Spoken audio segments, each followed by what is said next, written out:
Who's the most successful person you know at work? Well, that person suffers from imposter syndrome.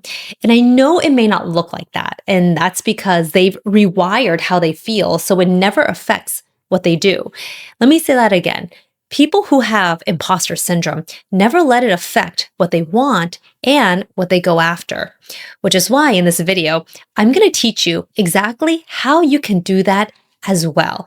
The most successful people know how to do this, and you will be able to do that because as a global communications expert, someone who speaks on stages to hundreds of thousands of people and hosts the popular iHeartMedia podcast, Leading by Example, I've spent years working under executives, becoming one myself, and learning from the most respected people in the room. And I can tell you over and over again, people who seemed so accomplished all suffer from one thing: imposter syndrome. So in this video, I'm going to share with you what I believe are the 5 things you must know what's costing you the next promotion, that next opportunity, and the next high-paying job. In fact, I'm even going to share some communication skills that separates those who get listened to from those who get completely overlooked. And don't forget to stay until the very last point in this video, because that point is the one every single successful person does to overcome feeling like they are not good enough. Because I want to tell you right now, most of the content that you will find on overcoming imposter syndrome tells you it's all a mindset problem. And the advice is usually something like, just remind yourself of your accomplishments, journal your wins, repeat affirmations over and over again. Now, that advice isn't wrong, but it's incomplete. And here's what I believe it misses. Imposter syndrome doesn't just live in your head. It shows up in your mouth, in the words you choose, in the moments you choose to stay silent, in the way that you even respond to someone when they give you a compliment. In fact, research has found that up to 70% of high achievers report experiencing imposter syndrome at some point in their career. 70%. That means if you're sitting in a room with 9 other smart, capable professionals, 7 of you are probably feeling this. So, if this is so widespread, why are some people moving forward and others are just staying stuck in this narrative? Well, let me tell you, the difference isn't who feels it, because many of us feel it. The difference is, what do those feelings make you do or not do in the moments that count? So here's the first thing. Imposter syndrome is causing you to use minimizing language. And this is what it sounds like in real life and in the workplace. It's like this. I just wanted to add something here real quick. Well, this might be a dumb question, but I'm so sorry to bother you, but I just had this idea. Do you see what those words signal? Does some of it sound familiar to you? Let me tell you what is happening every time you say things like that. You are preemptively apologizing for taking up space. You are, in the same breath, introducing your idea and telling the room it might not be worth their time to listen to you. Think about it this way. If I walked into your office and I said, I have an incredible idea and here's exactly why it's gonna work. Gosh, doesn't that just land so differently than, oh, I could be wrong and this is probably nothing, but I just had this thought and maybe we should try it? Same idea, completely different approach, completely different impact. You know, this actually reminds me of something that happened early on in my journalism career. I had pitched this idea to my boss, a story I had fully researched, had all the sources lined up, and I knew the angle from front to back. And the way I opened that pitch was, I don't know if this is worth pursuing, but maybe we should consider it. I'll never forget what my manager said afterwards. He literally stopped me and said, Jessica, Why are you so unsure of your own idea? That question stopped me in my tracks because I didn't realize that I was minimizing my own idea before I could even say it. Minimizing language is something many of us high achievers and smart professionals do without realizing it. And it happens because we were taught that confidence comes across as arrogant. And as a result, we should be more humble, we should be more polite when talking about what we know. But there is a fine line between humility and then self-sabotage. In fact, research from Harvard Business School found that when high performers undermine their own ideas through excessive hedging words, they're consistently rated as less promotable, not because their ideas are terrible, but because their delivery signals self-doubt. So here's a fix. Before any meeting, any pitch, anything that you're about to contribute an idea to, I want you to do a quick audit of your sentence. If it starts with just, sorry, I could be wrong, or this might be a dumb question, cut it out. Start with your idea. Lead with that. A quick note, if you're finding this useful, make sure you subscribe to this channel. In fact, I publish new videos every single week on exactly this kind of professional communication strategy. And be sure to stay until the very end because I'm going to tie all of these patterns together with a specific language fix for each one. Okay, here's the second thing. The second thing imposter syndrome is causing you to do is deflect praise. This is what it sounds like. Your manager says to you, that presentation you did was awesome, really great work. And then you say, oh, it was no big deal. It was nothing. I just threw it together. Does that sound familiar? It does for me because I used to do that all the time. But I want you to hear what you're actually communicating in that moment. Someone is praising you for your brilliance, your effort, your smarts.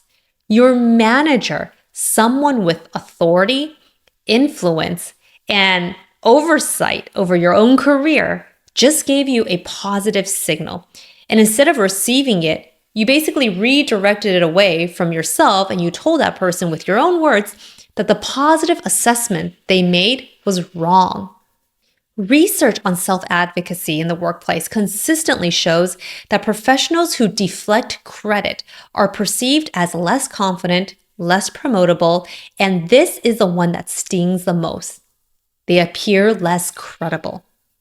Because if you can't accurately assess your own contributions, how can you expect your leaders to trust your own judgment?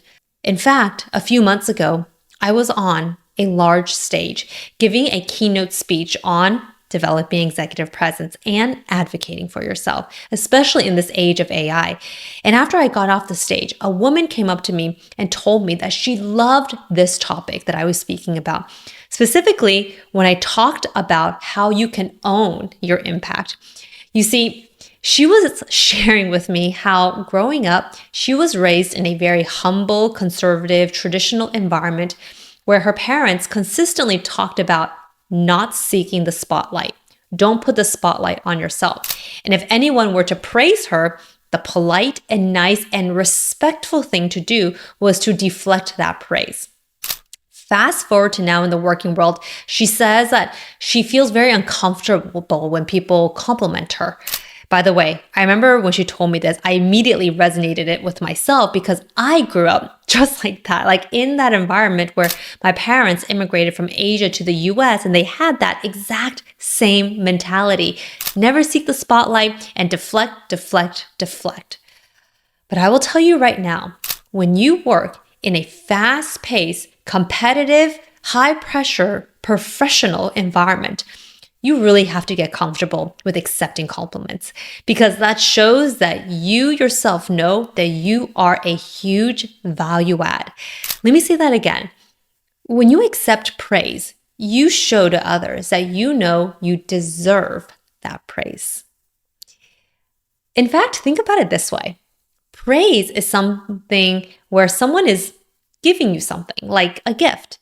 And If someone goes out of their way to think about you, to buy you a gift, and then present it to you, you wouldn't just say, oh, no, thank you. You would say, thank you. That's really thoughtful of you. Same goes for compliments in a professional work setting.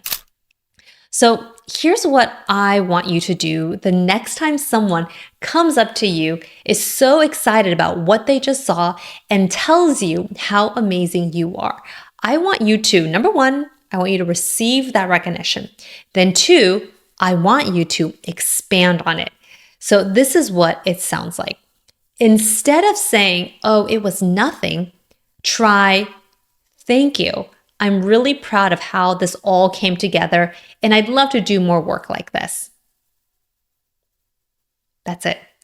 So simple, straight to the point, and gracious too. You accepted the recognition, you reinforced your credibility, and you opened a door to potentially more opportunities. 3 sentences, that's the whole fix.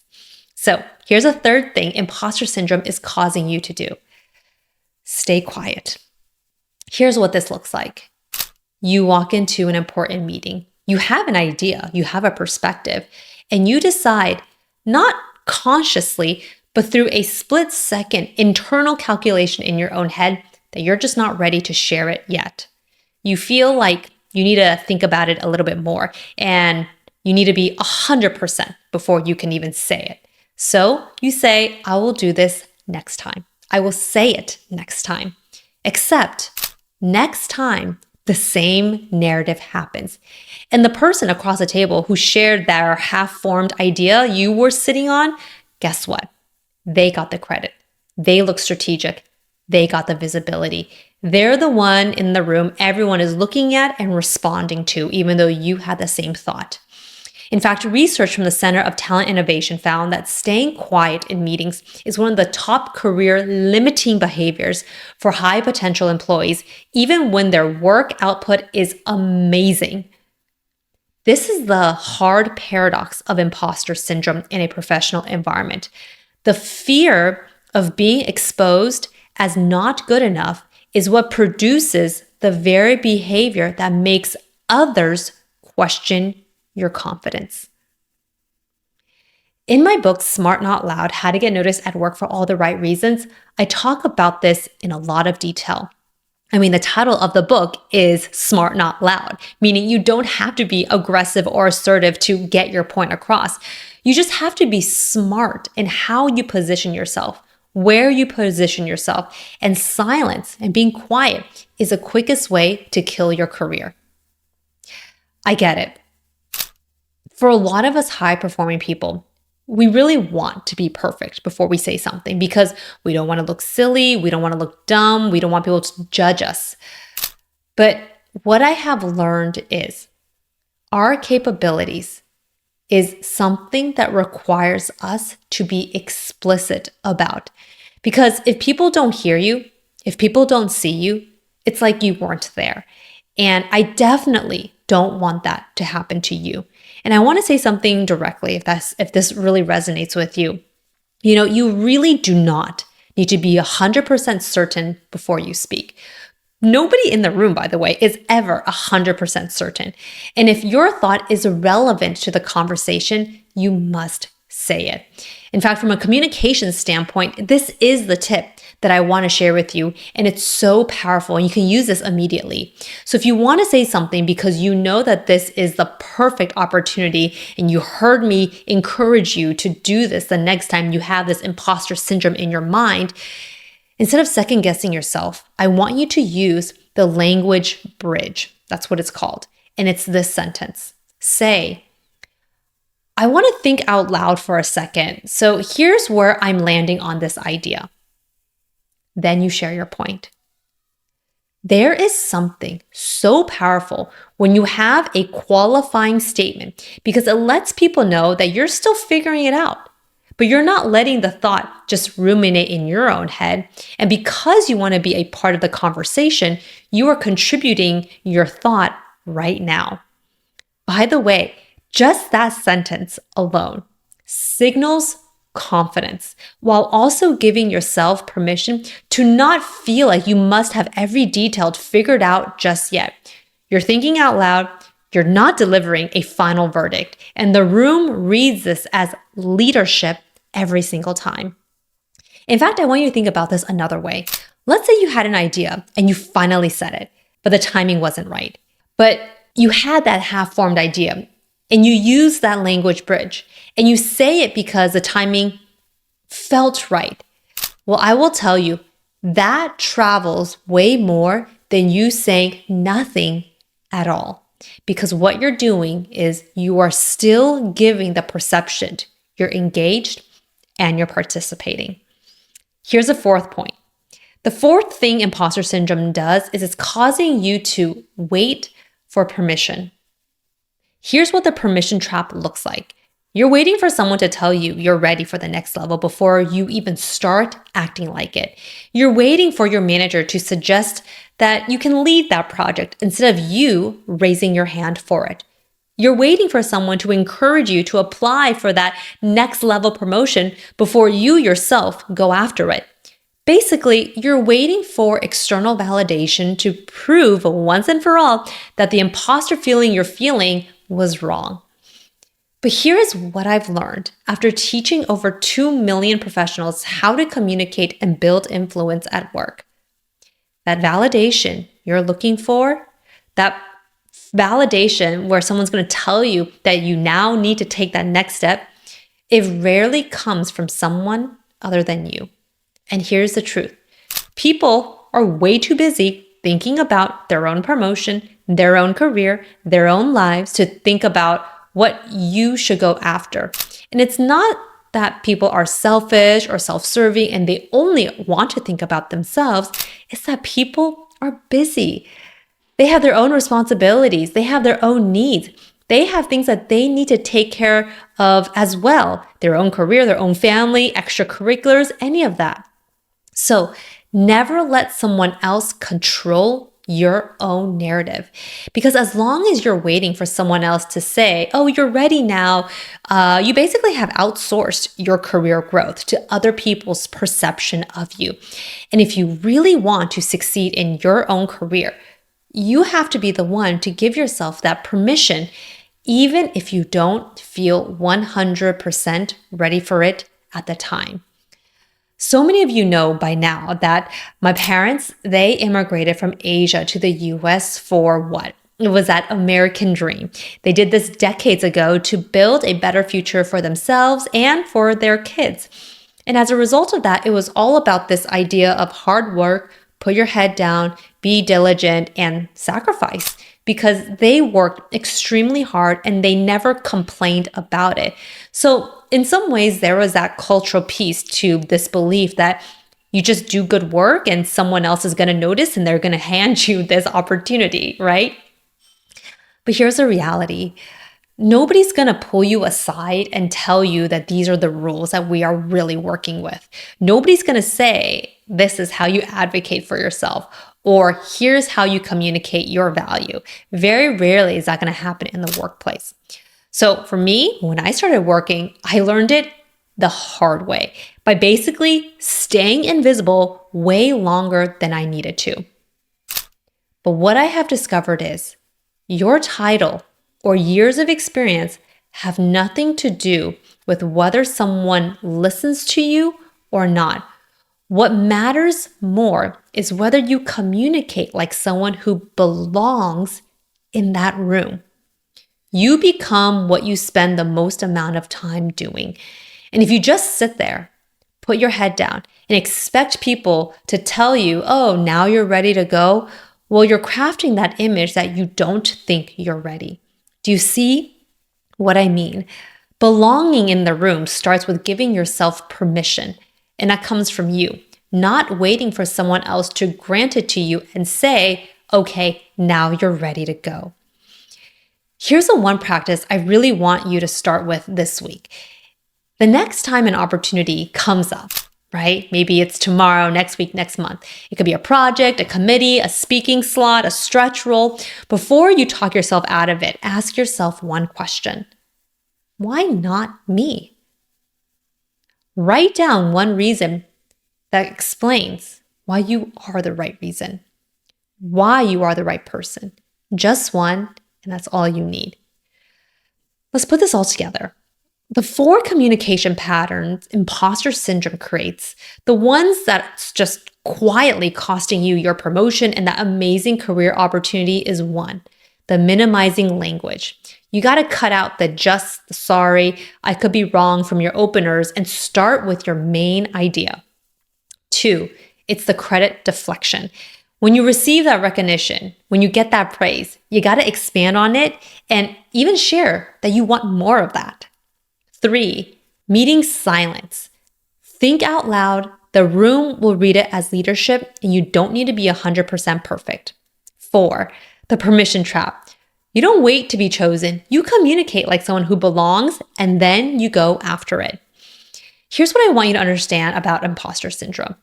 This is not a character flaw, and it's not proof that you don't deserve to be where you are.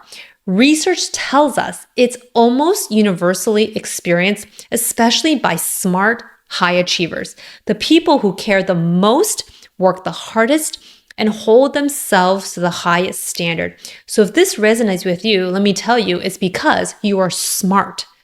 The question was never whether you would feel it. The question is whether you're going to let it run your communications or whether you're going to recognize the pattern, name it, and choose to act differently. That is the difference between being smart and being heard, which is smart, not loud. So I really want to hear from you. Of the 4 things I shared with you today, which one do you recognize in yourself the most? You can comment below, share your thoughts. And by the way, I have an amazing free communications workbook to help you go through and really help you feel more confident in the communication frameworks that I am teaching. If you want access to it, comment the word SMART below and I'll give you access to that. It's completely free. And of course, if you've loved this video, like and subscribe because I'm dropping brand new videos just like this one every week and I definitely don't want you missing out. So with that, I look forward to seeing you in our next one.